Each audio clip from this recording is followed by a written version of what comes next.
Open from history is the existing command, but now you have preview with the file. So if you go to File, Open from history, on the left hand side it displays the days. So let's go to Tuesday.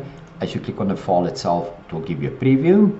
As you can see on the right hand side, just a matter of interest is that remember that at the bottom, either you can ask Caddie to show you the stats, open time, work time, just expand it a bit, as well the open folder. As you click on a file, Caddie will show you the path where this file is saved. So if you click on open folder, it will take you to that location.